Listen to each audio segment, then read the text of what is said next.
Bueno, María Teresa Ríos es funcionaria del Cuerpo de Ayudantes de Bibliotecas y trabaja en la Biblioteca Nacional ya desde el año 2001. Primero en el servicio de cartografía, donde realizó tareas de catalogación y clasificación de material cartográfico, y desde 2009 en el servicio de divulgación de las colecciones de Bellas Artes y de cartografía, en el que realiza tareas de gestión de depósitos, organización de colecciones, formación de usuarios, visitas, atención a la sala de referencia y elaboración de instrumentos de información sobre los fondos de este área de Bellas Artes y cartografía, que supongo que sabréis, pero que los conoceréis, porque tiene la mejor colección de grabados y dibujos que hay en este país, y que yo tengo mucha querencia porque trabajé allí muchos años también. Bueno, Maite es de 2018, la jefa de este servicio, y tiene bastantes publicaciones también sobre fondos de la Biblioteca Nacional, por una parte sobre el fondo africano, sobre todo relativo a la zona del Magreb, y también ha escrito sobre temas de turismo reflejado en los carteles, en los folletos y en los libros, tema que también abordó en una exposición de la que fue comisaria, una exposición muy divertida, Visita España, la memoria rescatada, y es una exposición de 2014. Y hoy va a intervenir con una ponencia titulada Vámonos de galerías, el estudio de las galerías de arte en Madrid a través de los registros de autoridad de la Biblioteca Nacional de España. Maite, por favor, cuéntanos. Hola, buenos días a todos. Lo primero, agradecer a los organizadores de las jornadas que han seleccionado esta ponencia. Me da un poco de pena haber interrumpido al ponente anterior porque realmente era muy interesante lo que contabas y lo que presentabas. Esto es una presentación del trabajo que estamos realizando desde hace 3 años aproximadamente. Y es sobre un trabajo meramente bibliotecario. No os voy a descubrir América ni las presentaciones americanas, pero es un trabajo que yo creo que tiene que ser un trabajo previo a cualquier otro tipo de cosa más espectacular, como puede ser una extracción digital de algún tipo de información y otro tipo de presentación. Sin el trabajo que os presento ahora, que es el enriquecimiento del catálogo de autoridades, difícilmente se puede llegar a hacer una cosa más extensa. Espero hacer funcionar esto correctamente, que veo que no. Vale. ¿De qué os voy a hablar? Cuando ensayaba un poco y me estaba aprendiendo esto, siempre partía desde donde parte todo el mundo que hace un estudio sobre el mercado del arte en España, a Barcelona. El mercado del arte, sobre todo cuando se habla ya de finales del 19, principios del 20, en el que el marchante de arte va quedando un poco atrás, el mercado se centra sobre todo en un tipo de comercio, que es el comercio de las galerías de arte. Son comercios que en su origen aparecen no solamente comercializando arte en sí, vendiendo piezas, sino también cualquier otro tipo de utensilio, de objeto relacionado con este campo. Marcos, sobre todo marcos, pero también pinturas, lienzos, todo este tipo de cosas. Cuando un investigador se acerca a este mundo y quiere analizar cómo ha ido el mercado del arte en España, va siempre y se dirige a una serie de nombres que todo el mundo conocemos o nos suenan, como puede ser la Sala Parés, las Galerías Layetanas, todo este tipo de imágenes que todos hemos visto en algún momento y nos asocia con una ciudad muy concreta, que es Barcelona. Claro. ¿Y qué pasa con Madrid? Madrid, el mercado del arte, como cualquier tipo de comercio, está muy relacionado con el mundo económico. Si una economía es boyante, este tipo de mercados florecen y avanzan. Si la economía baja, estas galerías desaparecen. Madrid, en principio, tiene que haber sido una ciudad, tiene que ser una ciudad en la que este tipo de comercios sea muy abundante. ¿Por qué? Porque aquí la economía es la economía y es la capital y es en donde aparecen y desaparecen con una gran velocidad, ya que es un mercado muy fluctuante, este tipo de comercios. Pero, en realidad, no se ha hecho un estudio general sobre las galerías de arte que han surgido en Madrid, sobre todo principios del siglo XX, en los años 20 aproximadamente, hasta nuestros días.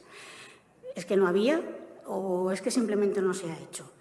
Cuando desde el Servicio de Divulgación, empezamos a estudiar o empezamos a ver la posibilidad de estudiar este campo, una de las primeras obras que consultamos es esta que veis aquí.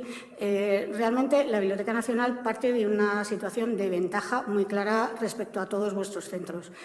Es así, tenemos a través de Depositaria Legal, nos llega todo lo que se edita sobre cualquier tema, da igual que se dicte aquí. Y entonces este tipo de obras nos llegan sin pensar y llegan a tus manos y las contemplas y las ves y dices, ¿y esto aquí no se ha estudiado? No, nadie ha visto nada, nadie ha hecho nada.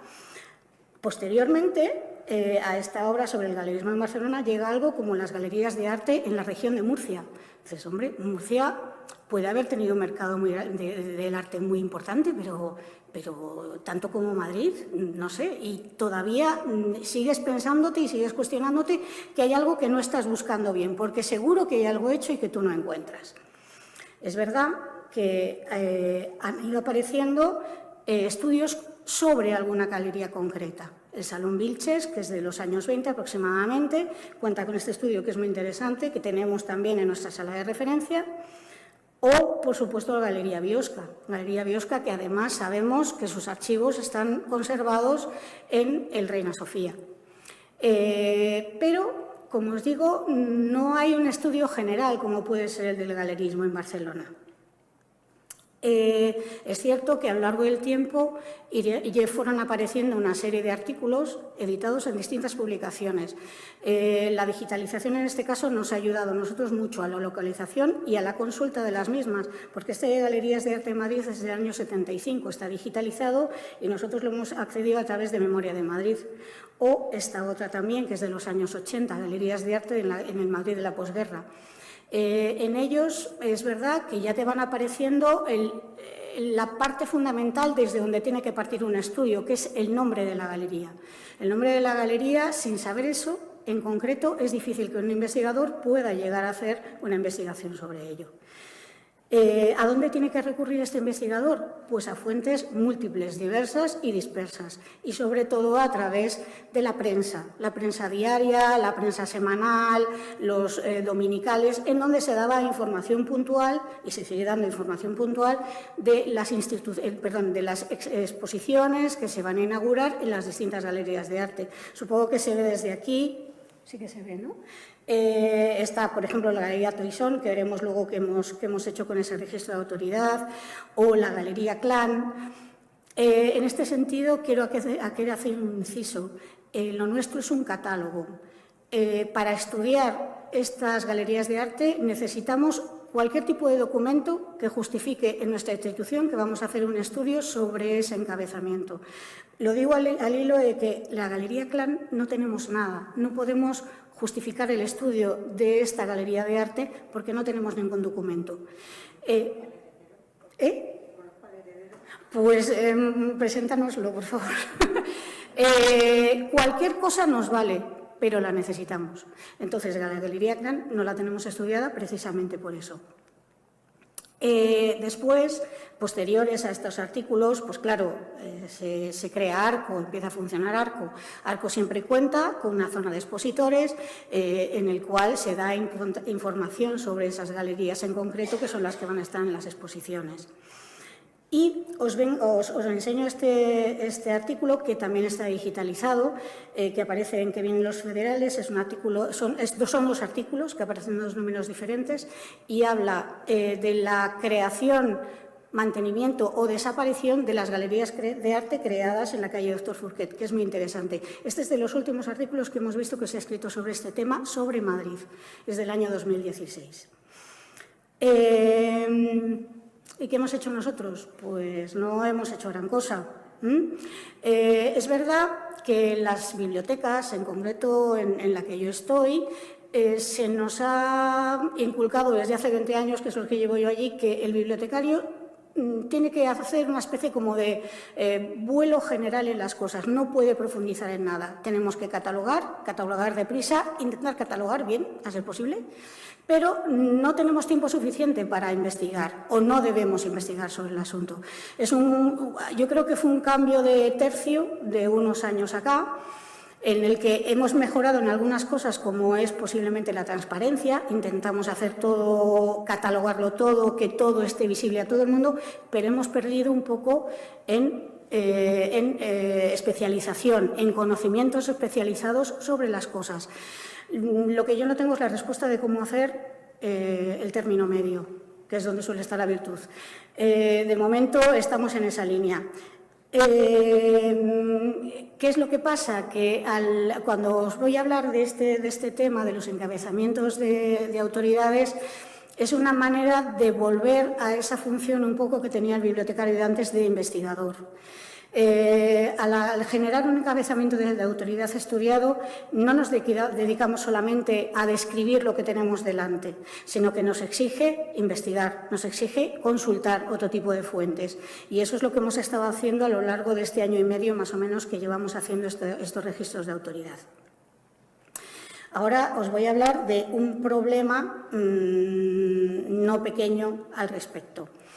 Como os decía hace unos minutos, el investigador, cuando empieza a estudiar las galerías de arte, tiene que manejar documentos muy diversos y fuentes muy diversas para llegar al nombre de esas galerías de arte. Si no conoce el nombre, no puede empezar a hacer el trabajo, y eso es muy importante. Nuestro catálogo, actualmente, nuestro catálogo de autoridades, el catálogo de bibliográficos no, me imagino que todos vosotros lo habéis consultado en algún momento. Tú pones cualquier palabrita que se te ocurra más o menos, o algo sobre que trate esa obra o lo que sea, y te puede aparecer el registro bibliográfico. El catálogo de autoridades no. El catálogo de autoridades, para consultarlo, exige que sepas el orden directo en el que ha estado creado una autoridad.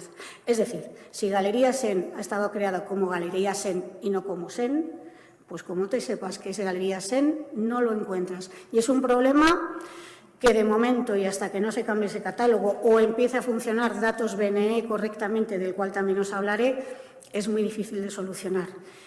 La única cosa que os puedo decir, que con el estudio que estamos haciendo, en el momento que ese problema técnico se solvente, se podrán localizar las galerías sin saber el nombre de la galería. Es decir, poniendo cosas así tan someras como Galerías de Arte en Madrid. En ese sentido, ahí te tiene que aparecer todo el listado de las galerías de arte que hemos ido estudiando. Desde aquí os avanzo que son ya casi 300. Como os digo, hay cantidad de nombres que es muy difícil que un investigador, ni siquiera el más especializado, se lo sepa todos.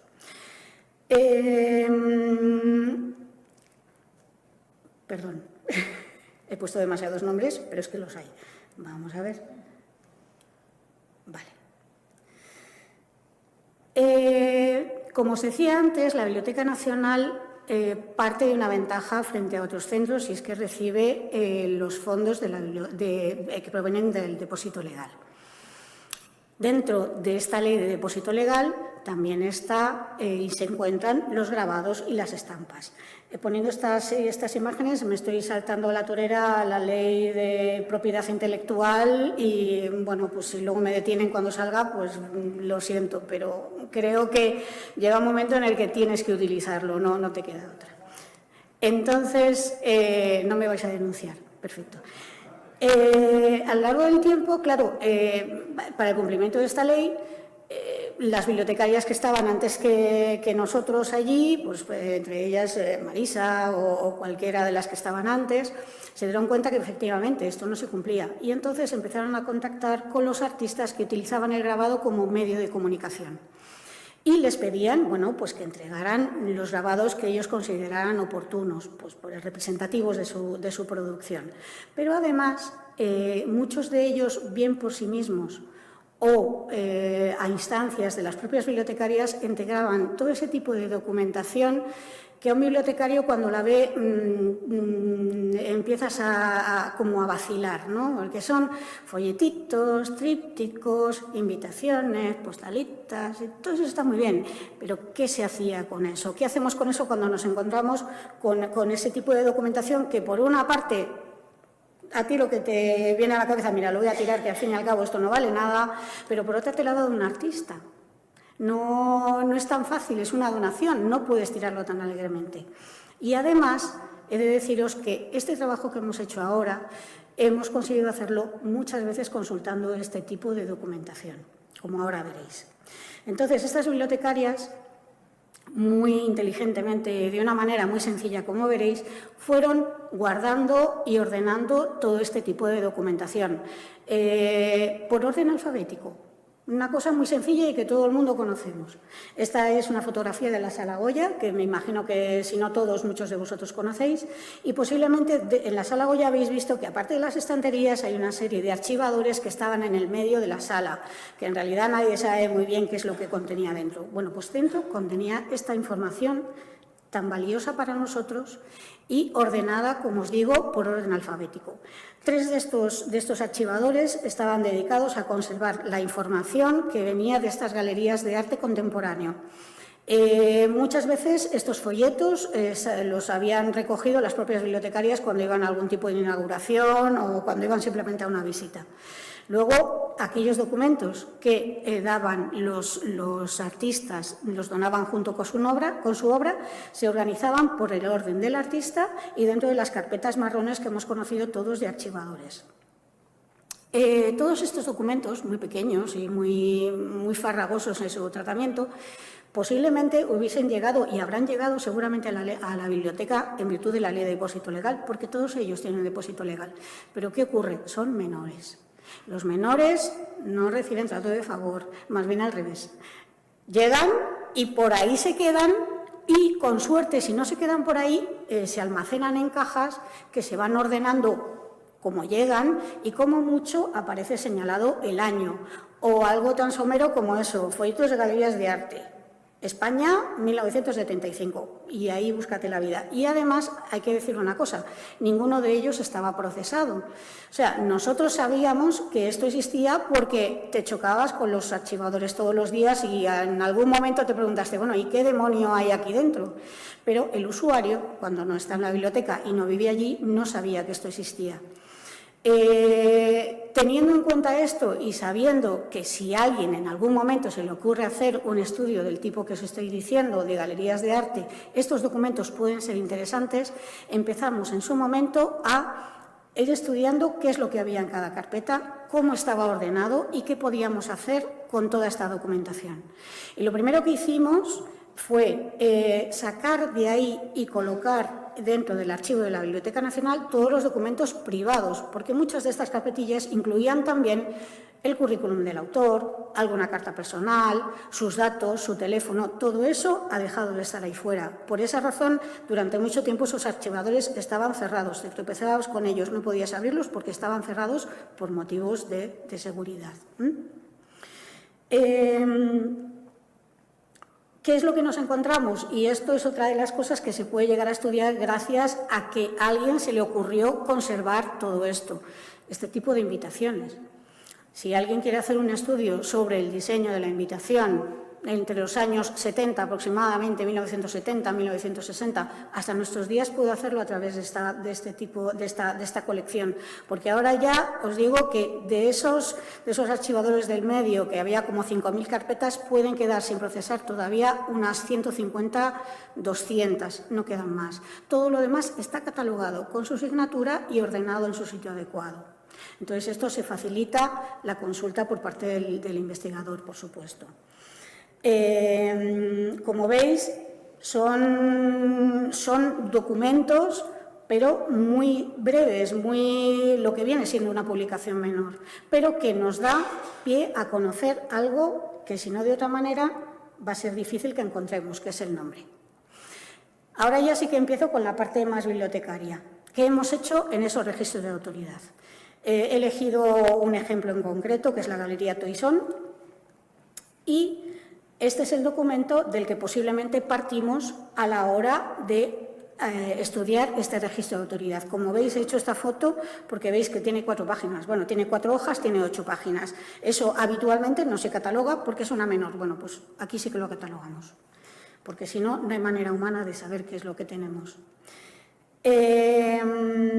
Todos vosotros conocéis el catálogo normal de la Biblioteca Nacional y este es el catálogo de autoridades, que espero que también lo conozcáis. Me da la sensación de que el usuario normal, porque vosotros no sois usuarios normales, vosotros sois profesionales, sabéis qué fuentes podéis consultar, pero el usuario normal este catálogo lo consulta muy poco. Si en este catálogo de autoridades se hace una búsqueda a través de entidades y ponemos Galería Toisón, llegaremos a esta otra pantalla. La segunda opción es nuestra galería, que es la que buscamos, es de la que queremos saber qué información hemos encontrado. Y llegamos al registro de autoridad. Primero os lo voy a enseñar en formato MARC, porque bueno, estáis familiarizados con él y os voy enseñando un poco qué hemos ido poniendo. Lo primero, y por supuesto, donde tenéis esa flechita negra, es el nombre que se ha aceptado de esa galería. Y normalmente siempre va acompañado, perdón, me he saltado una, hay un 400 ahí, un 410, que es el nombre no aceptado. Lo ponemos siempre, porque si a alguien se le ocurre buscar la Galería Toisón por Toisón, si este encabezamiento no va ahí, no se encuentra. Como os he dicho antes, este catálogo tiene muchos problemas y uno de ellos es ese. Pero bueno, intentamos paliar de esa manera ese problema. Otro de los datos que hemos ido incorporando a partir de que hemos empezado a estudiar los encabezamientos son las fechas de funcionamiento de esa galería de arte. Lo veis ahí en el 046. La Galería Toisón en concreto funcionó desde el año 53 hasta el año 2003. Ahí ya tenemos otra forma de acotar también la investigación del investigador y de facilitarle la localización de esos nombres a través de una serie de fechas. Otro de los datos que también nos es muy importante es la ubicación correcta de la galería.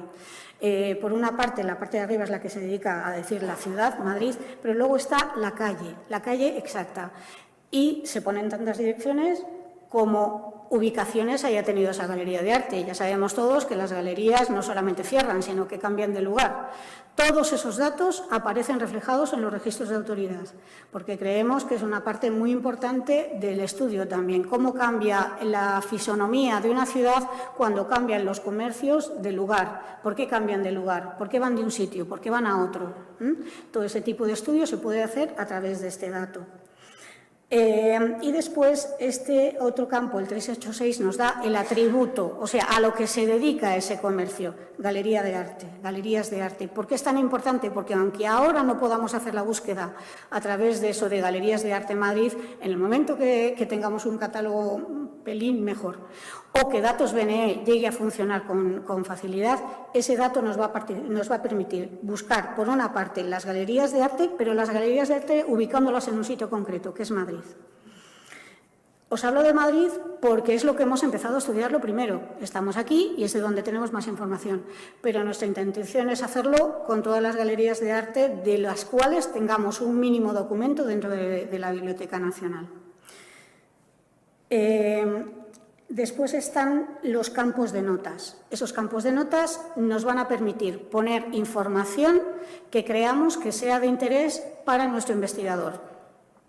Cosas que encontremos en el periódico, artículos que se hayan dedicado a esa galería, datos también sobre los responsables de la galería, quiénes son los que la mantienen, quiénes son los que dirigen las galerías. En el caso de encontrarlos, porque es algo que es una de las cosas que más nos está costando encontrar, quiénes son los responsables de las galerías de arte, y es un dato muy importante. Y también en la parte de abajo, bueno, el 678 que veis ahí, solemos poner algunos de los artistas que han expuesto en esa galería, los que vemos bueno, de los que tenemos más documentación, y luego este campo 856, perdón, que es el campo que nos enlaza con la dirección de Google Maps, porque este campo nos va a permitir ese enlace, llegar al mapa y saber exactamente dónde estaba esa galería e incluso saber qué es lo que hay ahora. En lugar de esa galería, qué otro tipo de comercio se ha puesto. Esta es la visualización en formato MARC, pero posiblemente para el usuario le sea más clara esta otra, que es la visualización por etiquetas. Y además la visualización por etiquetas es la que nos permite enlazar con estos enlaces que os digo ULR. Este en concreto es el que nos lleva a Google Maps, nos ubica la Galería Toisón en la calle El Arenal número 5 y luego, bueno, pues que cada uno, que el investigador sea el que decida qué va a investigar además de eso. Pero los datos básicos ya se los damos nosotros.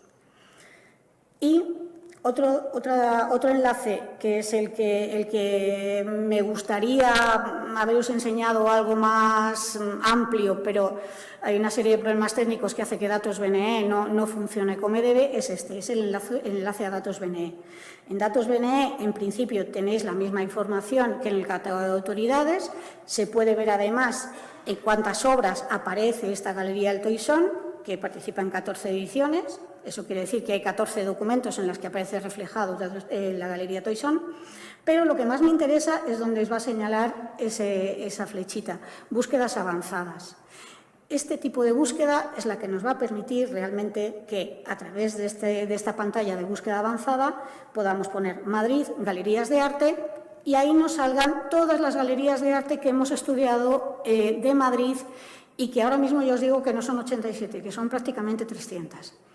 Este trabajo queríamos haberlo hecho, a nosotros nos gusta mucho el bombo, platillo, mucha gente, no sé qué tal, pues no tenemos tanta gente. Queríamos haber sacado un plan I+D, se ha intentado 2 veces con la Complutense, perdón, no ha llegado a funcionar. Entonces somos nosotros, que somos 4 micos, los del Servicio de Divulgación de la Colección de Bellas Artes y Cartografía, que además de otras muchas funciones hacemos esto, los que hemos realizado este trabajo. En concreto yo quiero nombrar a 2 compañeros míos que no están, que se llaman Luis y Sara, que son los que más han trabajado en todo esto y sobre todo en la investigación y en dar toda esa información que aparece en los registros de autoridad.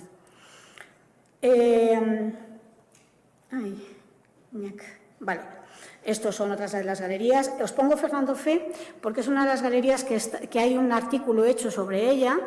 Hemos podido hacer el estudio del registro de autoridad porque tenemos este catálogo, el único catálogo que en el fondo es un folleto de una invitación a una inauguración, y es el único que tenemos a través del cual nos hemos podido basar para hacer el estudio de la galería. Menos mal, porque si eso no lo tuviéramos, Fernando Fe, no hubiésemos podido estudiarlo. Y es una de las galerías más influyentes, sobre todo desde el año que se fundó, que es el año 54, hasta los años 60 y tantos, 80. Voy a ir más rápido. Y bueno, pues todas las galerías de arte que podáis pensar de Madrid, la gran mayoría ya las tenemos estudiadas. Fernando Vijande o la Galería Edurne. Os pongo este catálogo porque me parece uno de los catálogos de una exposición en una galería más bonito, físicamente incluso. Está hecho en arpillera y se hizo como unos meses después de que muriera Manolo Millares, y entonces se hizo una retrospectiva sobre él en la Galería Edurne. Ambiciones, todo el mundo ambiciona cosas y nosotros también. El catálogo de autoridades está muy bien, el catálogo de bibliotecas es estupendo, está en una página fantástica que todo el mundo conoce y más o menos no se cuelga mucho, tal. Pero desde que empecé yo a trabajar allí, yo ya me doy cuenta que el usuario el catálogo lo consulta poco. ¿Por qué? Porque es muy poco visual. Es cierto que ahí tienes acceso a lo digitalizado y todas estas cosas, pero esto concretamente no puede estar digitalizado porque cualquier cosa de estas está sujeta a derechos. Entonces, trasteando por ahí, pues llegas a páginas como la Biblioteca Nacional Francesa, claro. ¿Y qué tiene la Biblioteca Nacional Francesa y por qué os la enseño? Porque a través de una aplicación que la Biblioteca Nacional tiene comprada y espero en algún momento, a lo mejor dentro de 2 años, os vuelvo a dar la chapa con lo mismo, pero porque hemos hecho algo más a mayores, tiene este proyecto de catálogos y diccionarios de expositores. Y esto presenta algo por lo que yo ahora mismo me moriría por empezar a hacer y espero, como os digo, poder hacerlo. A través de un geomap, a través de Google Map, te indica el plano de París. Esos circulitos son el número de galerías de arte que hay entre 1815 y 1950 y tantos, me parece, porque desde aquí no lo veo bien. Si vas pinchando, vas descendiendo en la información que encuentras y después tienes la información básica de la Galería Peral, que funcionó de tal fecha a tal fecha y seguramente a partir de ahí también puedas llegar a enlazar a los catálogos realizados de esa galería. Y por mi parte, nada más. He sido muy breve porque además es muy tarde. Muchísimas gracias a todos y, bueno, si necesitáis algo tenéis ahí la dirección y, bueno, en el servicio de la Sala Goya ahora no estamos. Estamos en Barbieri porque estamos en obras. Pero, bueno, de todas maneras os atenderemos con mucho gusto. Muchísimas gracias.